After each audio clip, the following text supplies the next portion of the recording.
Este es el plan de Donald Trump. I will invoke the Alien Enemies Act of 1798. You know, 1798. That's when they ran the country a little tougher than we run it today. Esta ley, aún vigente más de 2 siglos después, permite arrestar y deportar a inmigrantes mayores de 14 años, aunque no haya cargos contra ellos. Fue promulgada para prevenir el espionaje y el sabotaje extranjero y hasta ahora se ha aplicado solo en tiempos de guerra, tanto en 1812 contra el Imperio Británico como contra ciudadanos de los países enemigos durante las 2 guerras mundiales.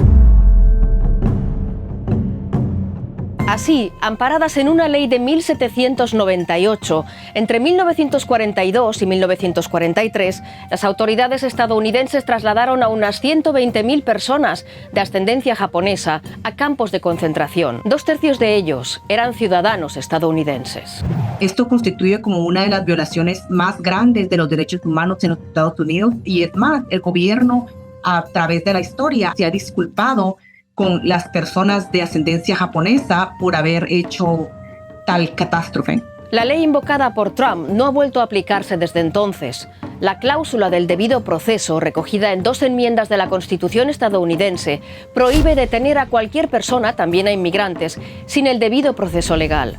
Un presidente solo puede obviar esa cláusula e invocar la ley de enemigos extranjeros sin aprobación del Congreso en caso de que haya una invasión enemiga en marcha. Por eso, Trump califica a los migrantes de invasores. Creo que las probabilidades de que se lleve a cabo una deportación masiva de 12 millones de migrantes es muy baja, pero lo que hemos visto en el pasado, en la administración previa del presidente Trump, es de que se han hecho redadas en trabajos, se han hecho redadas en hospitales. Hemos visto un patrón donde se ha creado miedo y se han deportado personas que no son de nivel alto de prioridad, por ejemplo, gente que no tiene cargos criminales, gente que está estudiando, que tiene trabajos, que tiene familia y que han vivido a los Estados Unidos por muchos años. Es una persecución que en Estados Unidos se ha centrado en los indocumentados no blancos. La clave está, desde el nacimiento de la nación, en lo que los padres fundadores entendían por ser humano.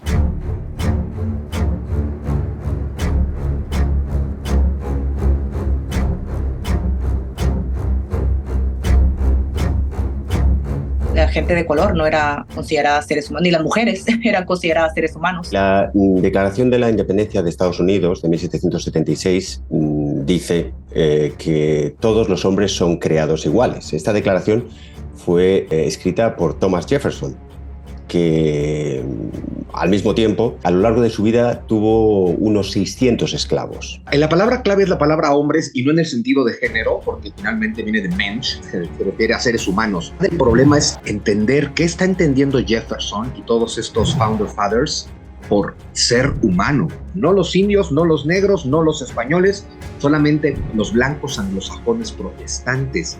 Que esa es la gran diferencia con la colonización de España en América, que con todos sus defectos, por lo menos España asumía a todos como persona. El indio es persona, por lo tanto es igual a mí. En cambio, el norteamericano, todavía en el siglo XIX, el gobierno de Estados Unidos paga $12 por cada cuero cabelludo de indio que un ciudadano les entregue. Estamos hablando de un gobierno que en el siglo XIX está pagándole a sus ciudadanos por asesinar indígenas. Los puritanos anglosajones habían llegado desde Europa a Norteamérica en el siglo XVII con la idea de ser el pueblo elegido. Su objetivo era crear una sociedad virtuosa que sirviera de modelo para salvar a la humanidad. A lo largo del siglo XVIII, esas aspiraciones se fueron mezclando con convicciones racistas. Entonces, justo es el planteamiento de nosotros, esta combinación de, aquí sí, hombre, blanco, anglosajón y calvinista, somos los únicos que tenemos un verdadero pacto con Dios. Consideran que la rama americana de una supuesta raza anglosajona sería el culmen de la perfección absoluta y sería además la raza que tendría un mayor deseo por la libertad y por proteger los derechos individuales, y el resto de las razas, que son inferiores, solo tendrían 2 opciones: o bien someterse, en este caso sería la supuesta raza negra, y la otra opción sería ser reemplazadas, como en el caso de los nativos estadounidenses. Así Estados Unidos se dispuso a expandir lo que Thomas Jefferson, tercer presidente de Estados Unidos, llamó el Imperio de la Libertad. Para 1803, Thomas Jefferson le está escribiendo una carta a Washington en la que le dice algo así como: aunque nuestros actuales intereses nos restrinjan a nuestros actuales límites, es imposible dejar de prever lo que ocurra cuando nuestra rápida multiplicación nos lleve a cubrir por entero todo el continente. Y termina diciendo: nuestra confederación debe ser vista como el nido desde el cual toda la América, tanto la del norte como la del sur, deberá poblarse. Entonces ya está dejando claro desde 1803, nos vamos a quedar con todo, lo cual implica arrebataremos lo que tengamos que arrebatar, lo cual evidentemente implica mataremos a quien tengamos que matar.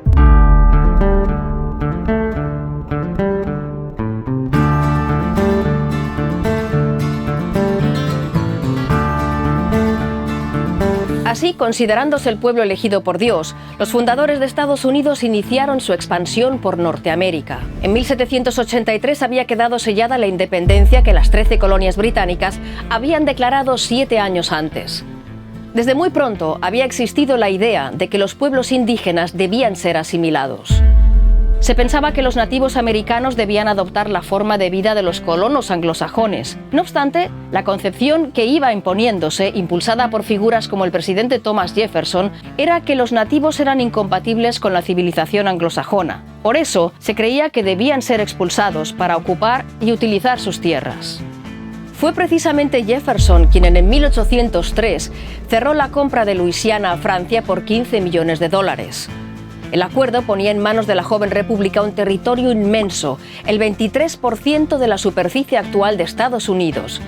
Eliminaba además el peligro de la presencia de una potencia europea en Norteamérica y ampliaba la expropiación de tierras a los pueblos indígenas. Eso condenaría en las décadas siguientes a los habitantes de estos inmensos territorios, en su mayoría nativos americanos, al hambre, a las masacres y al expolio de sus tierras, y también a una supervivencia mísera y precaria en las reservas asignadas por el gobierno estadounidense. A la compra de Luisiana le siguió la adquisición de Florida al Reino de España, que tras su propia guerra de independencia contra Francia y con cada vez más problemas para reprimir los movimientos emancipadores de las colonias, necesitaba liquidez. Fernando VII selló la venta en 1821 a cambio de $5 millones que nunca vio, pues Estados Unidos los destinó a pagar sus propias reclamaciones contra la monarquía española. Entretanto, la venta de Florida a Estados Unidos abrió la puerta a la persecución de los pueblos seminolas, que hasta entonces habían sido considerados súbditos del Imperio español, lo que les había dado un cierto grado de ciudadanía. Pero con Florida en manos de Estados Unidos, los seminolas fueron perseguidos y diezmados. En 1846, Washington acordó la frontera de Oregón con el Imperio Británico, sellando la expansión estadounidense hacia el noroeste. Un año antes, en un artículo de prensa, aparecía la primera mención escrita de la ideología dominante en Estados Unidos durante todo el siglo XIX, una ideología bautizada como la doctrina del destino manifiesto. El cumplimiento de nuestro destino manifiesto es extendernos por todo el continente que nos ha sido asignado por la Providencia para el desarrollo del gran experimento de libertad y autogobierno. Es un derecho como el que tiene un árbol de obtener el aire y la tierra necesarios para el desarrollo pleno de sus capacidades y el crecimiento que tiene como destino. Esas palabras se publicaron cuando Estados Unidos ya no solo miraba hacia el oeste, sino también hacia el sur. Ya en 1823, el presidente James Monroe había formulado la que sería la política exterior del país a largo plazo. Conocida desde entonces como la doctrina Monroe, su estrategia rechazaba la presencia de países europeos en todo el continente y buscaba consolidar la posición de Estados Unidos como nueva potencia hegemónica en la región. Esta advertencia defensiva, en principio, va a servir para que Estados Unidos a lo largo del siglo XIX se vaya convenciendo y vaya considerando que toda América es su zona de influencia exclusiva. Pero principalmente lo que hizo fue darle carta blanca a Estados Unidos para poder intervenir en los asuntos de los países latinoamericanos.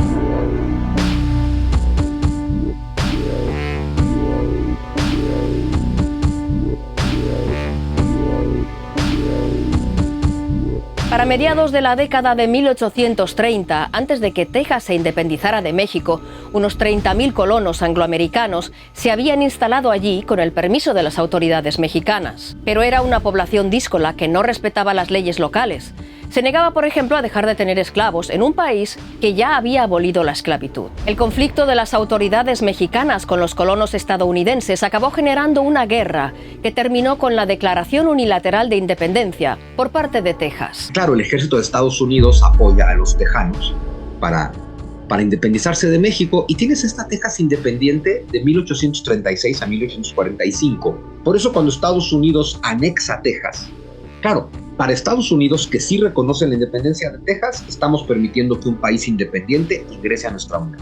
Pero para México, que no ha reconocido la independencia de Texas, Estados Unidos está invadiendo territorio mexicano. Solo un año después de la anexión de Texas, la debacle territorial de México continúa. Estados Unidos aprovecha la debilidad del gobierno mexicano para declararle una guerra que a los 2 años se salda con la firma del Tratado Guadalupe Hidalgo, en virtud del cual Estados Unidos se apropia de todo lo que hoy comprende los estados de California, Nuevo México, Arizona, Texas, Nevada, Utah y parte de Colorado y Wyoming. Una zona muy extensa y que tenía una densidad de población muy baja desde tiempos de la Nueva España. Pero también un territorio que México tenía despoblado. Desde Texas hasta California habría 70,000 habitantes. La mayoría siguen siendo comunidades indígenas, frailes españoles y alguno que otro hacendado.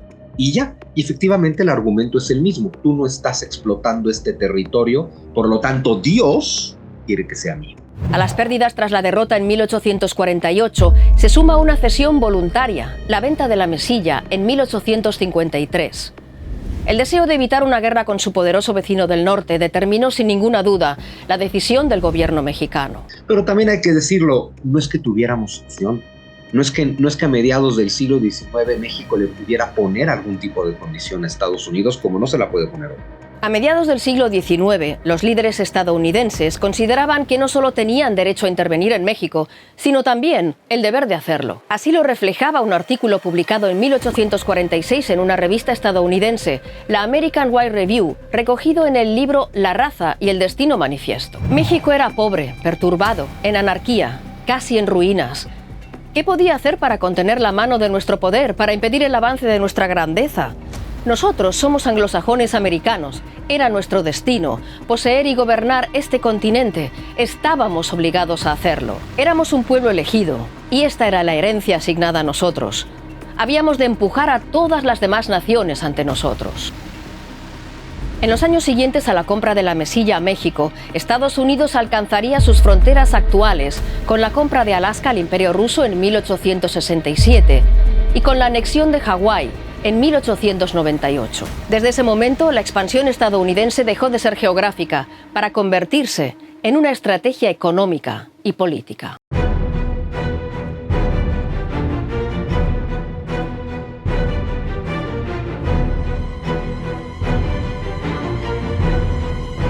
En la práctica, eso implicaba que Estados Unidos se daba a sí mismo carta blanca para hacer y deshacer en todo el continente americano, aunque casi siempre prefirió no anexionarse los territorios intervenidos. El primer ejemplo de las nuevas ambiciones de Estados Unidos fue la guerra contra España.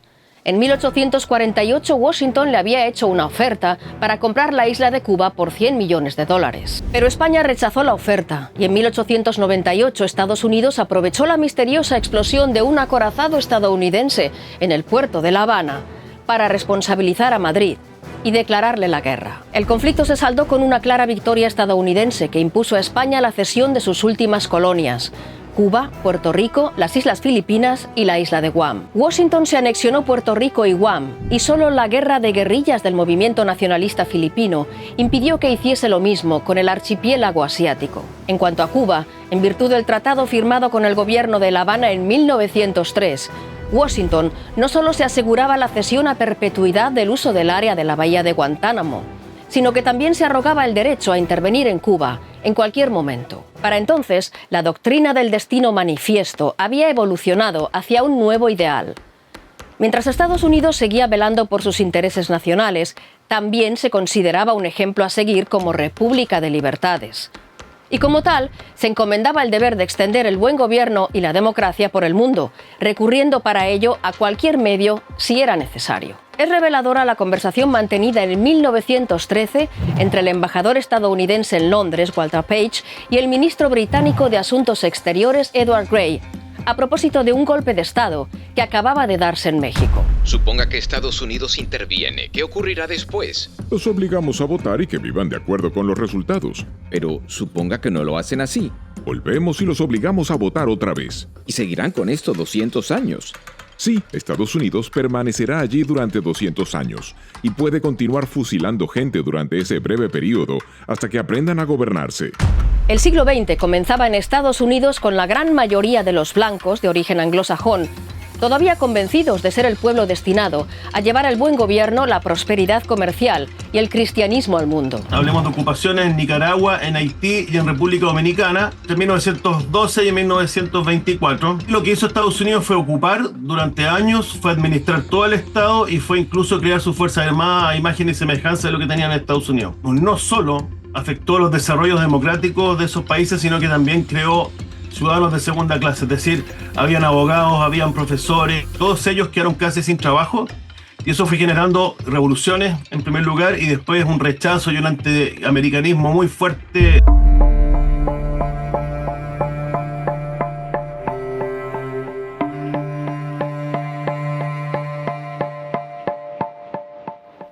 Pero con las grandes guerras en Europa, para Estados Unidos, Latinoamérica pasó a un segundo plano. Antes de la Segunda Guerra Mundial, en Washington ya se consideraba que las ambiciones de Alemania y Japón podían ser una amenaza para su supervivencia y ya desde el comienzo de la guerra se prestó a los aliados un apoyo esencial. Ahora Estados Unidos, desde que empezó la invasión de Hitler a Polonia en el 39, ya se empezó a preparar. En general se suele decir, y con razón, que el sacrificio por parte de la Unión Soviética de 20 millones de personas fue esencial para derrotar a la Alemania nazi y desde luego que sí, es indudable.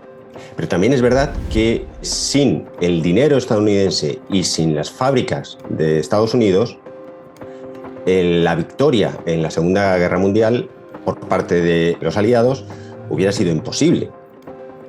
Estados Unidos pues presta a la Unión Soviética una gran cantidad de alimentos o de petróleo.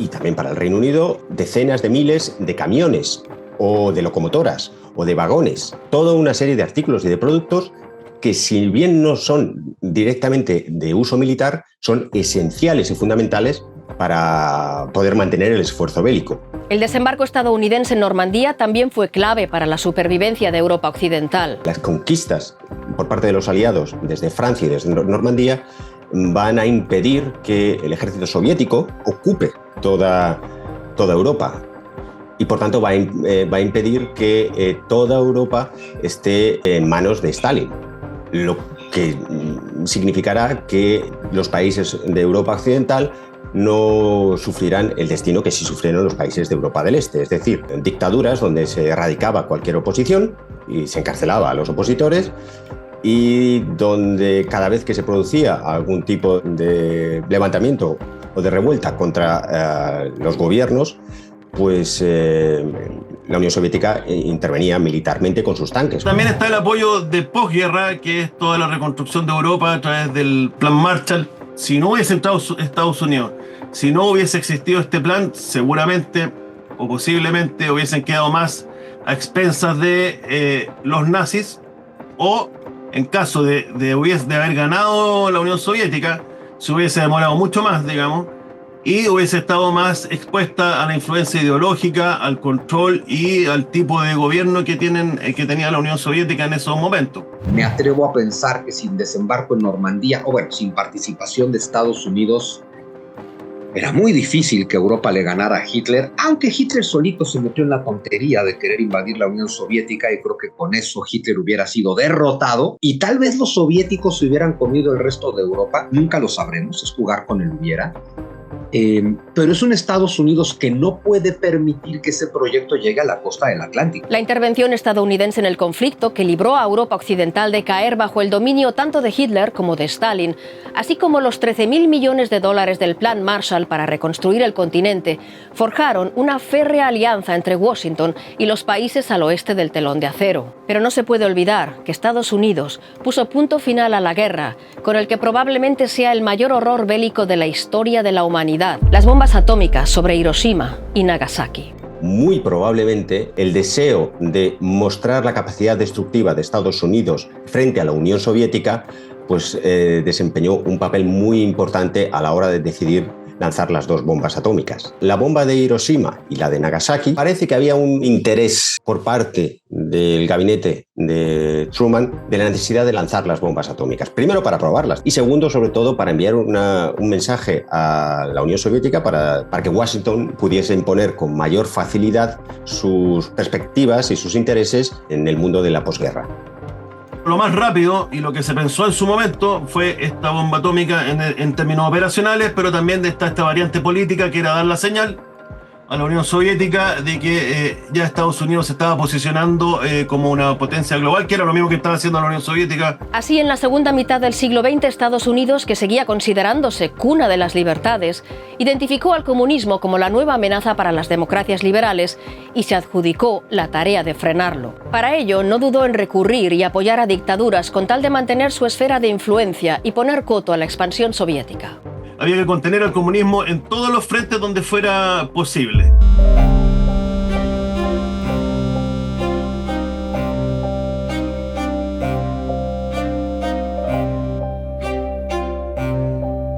El primer gran reto de la política de contención fue Corea.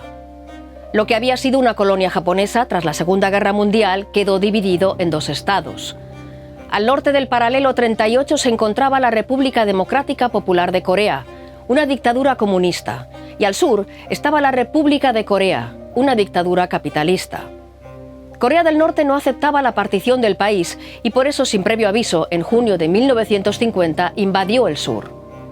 El ejército comunista, mejor equipado, superó rápidamente a las tropas surcoreanas y a las pocas unidades estadounidenses estacionadas allí, llegando a conquistar casi toda la península. Pero tras la sorpresa inicial, Estados Unidos logró concentrar tropas suficientes para detener el avance norcoreano. Así, al frente de una coalición de 15 países, fue recuperando el terreno perdido, haciendo retroceder al ejército enemigo y conquistando Corea del Norte casi hasta la frontera con China. Pero para la China comunista de Mao, tener soldados estadounidenses en sus fronteras era una amenaza inaceptable. Y el 19 de octubre de 1950 entró en la guerra. Aunque la superioridad numérica del ejército chino hizo retroceder a las tropas de la coalición, llegó un punto en el que ninguno de los dos bandos tenía capacidad para derrotar al otro. En 1953 se pactó un armisticio, aunque sin firmar la paz definitiva, por lo que técnicamente esa guerra aún no ha terminado. 10 años después del inicio de la Guerra de Corea, ocurrió lo mismo en Vietnam. Allí también había un Estado comunista en el norte y una dictadura capitalista en el sur, a la que Washington aportaba ayuda militar y financiera.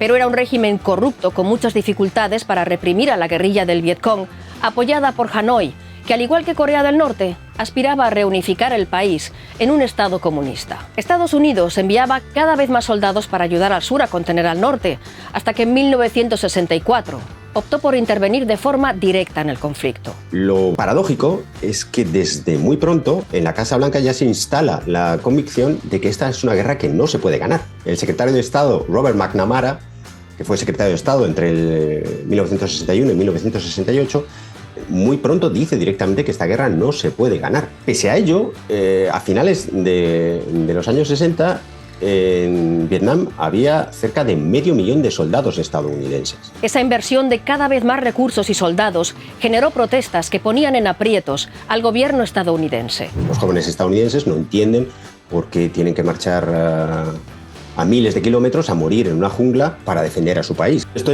va a llevar a las administraciones estadounidenses, especialmente a partir de Nixon, a buscar una manera de salir de Vietnam de una forma mínimamente honorable y que no parezca que es una derrota. La solución que Nixon encontró fue un juego de palabras que se llama vietnamización del conflicto y que consistía en que Estados Unidos se retiraba. Lo único que iba a hacer Estados Unidos a partir de entonces es financiar todo el esfuerzo militar de Vietnam del Sur y proveerle de todas las armas que necesitase, gastándose millonadas en armas y más armas y más armas y tanques y aviones para Vietnam del Sur. Lo que pasa es que el régimen de Vietnam del Sur era tan ineficaz, tenía tan poco apoyo dentro de la propia población y era tan corrupto que eso no sirvió de nada.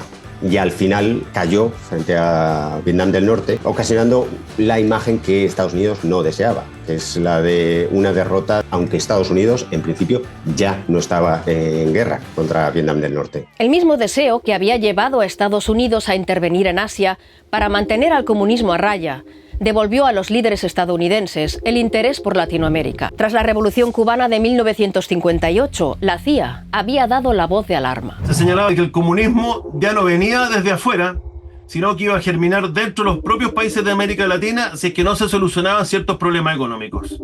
Entonces, la política exterior de Kennedy mezcló diplomacia con asistencia militar, y esto significaba que, bajo ciertas condiciones, los países de América Latina iban a ser destinatarios de ayuda económica. El objetivo era unir a toda América contra todo contagio comunista procedente de Cuba, buscando el apoyo de la Organización de los Estados Americanos para reemplazar a Fidel Castro por un gobierno provisional. Estados Unidos orquestó en 1961 la invasión de Playa Girón, conocida también como la invasión de la Bahía de Cochinos. Pero aquella operación, llevada a cabo por exiliados cubanos, adiestrados y armados por Washington, fracasó en solo 5 días y se saldó con más de 100 soldados muertos y más de 1000 capturados. Al año siguiente, Estados Unidos detectó en Cuba bases para misiles nucleares soviéticos de medio alcance, lo que generó las mayores tensiones durante la Guerra Fría.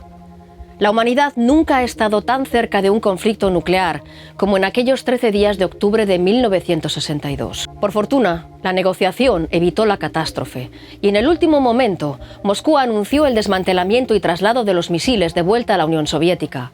A cambio, Estados Unidos hizo lo mismo con sus armas nucleares en Turquía, poniendo fin a aquella crisis. Y en este punto ya Estados Unidos, con un poco de paranoia por lo que había sucedido en la crisis de los misiles, el fiasco de Bahía Cochino, decide invadir República Dominicana. Y en esta invasión de República Dominicana existen algunos autores, y yo también lo he podido comprobar, en cierta forma se exacerbó la amenaza comunista de lo que está ocurriendo en República Dominicana. Y Estados Unidos no va a tener ningún problema en renunciar especialmente a la cuestión de la democracia si considera que un régimen dictatorial es mucho más apto o mucho más fácil de imponer para impedir, sobre todo y ante todo, la expansión del comunismo en cualquier parte del mundo. Así fue como en la década siguiente, Estados Unidos optó por financiar los movimientos en Chile para desestabilizar al gobierno socialista. Ello culminó en un golpe militar que derrocó al presidente electo Salvador Allende. Aunque Estados Unidos contribuyó a crear las condiciones propicias para el alzamiento, hoy se considera que el papel de Washington en el pronunciamiento militar que inauguró la dictadura de Augusto Pinochet fue mucho menos relevante de lo que se pensaba. A medida que se van desclasificando los documentos, uno le va dando una nueva interpretación, han llegado a la conclusión de que el derrotero político chileno iba a terminar ocurriendo de todas maneras con más o menos dólares de Washington o con mayor o menor apoyo de Moscú.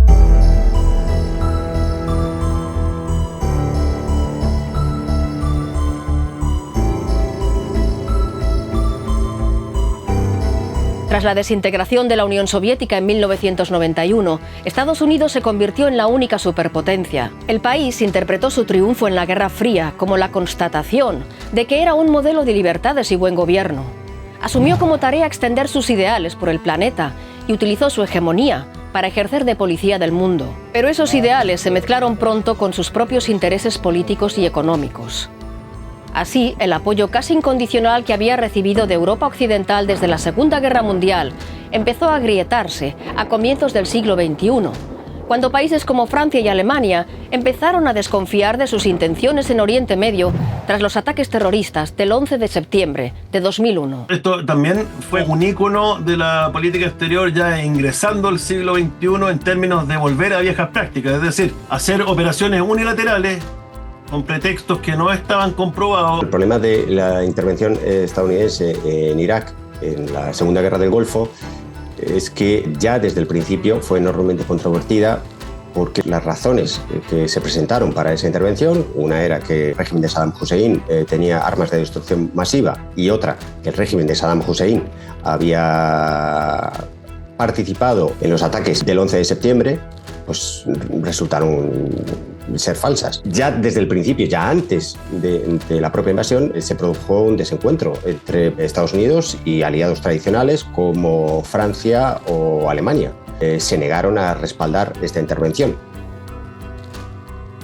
Además, el hecho de que Estados Unidos actuase de esta manera sin importar ningún tipo de resolución de Naciones Unidas y de acuerdo con sus propios intereses geoestratégicos de controlar una zona de enormes recursos petrolíferos, pues hizo que se viese a Estados Unidos meramente como una potencia imperialista y que todo lo que se comentaba acerca de la libertad y de los iraquíes y la democracia se viese simplemente como pretextos hipócritas. A eso se sumaron las imágenes de torturas cometidas en la cárcel iraquí de Abu Ghraib por parte de soldados estadounidenses, o la detención preventiva de sospechosos de terrorismo de todo el mundo en Guantánamo. Todo ello puso en entredicho a un Estados Unidos que siempre se había presentado como defensor de la libertad y los derechos humanos. Es un relato que a principios del siglo XXI había dejado de convencer a sus aliados. Pues los norteamericanos fueron a regalarle la democracia a los coreanos, a los vietnamitas, a los afganos, a los iraquíes, a los libios, a los sirios.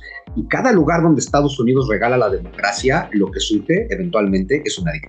Richard Haas, veterano asesor de varios presidentes estadounidenses, desde Jimmy Carter hasta George Bush Jr., entonaba un mea culpa en una entrevista concedida al semanario alemán Der Spiegel. A sabiendas, creamos en Oriente Medio estados débiles que se desmoronaron ante nuestros ojos. A causa de la guerra en Irak, muchos estadounidenses rechazan nuestras intervenciones en el extranjero. Nuestras dificultades para encontrar la justa medida han contribuido a la inestabilidad en el mundo. No debemos excedernos, pero tampoco quedarnos al margen.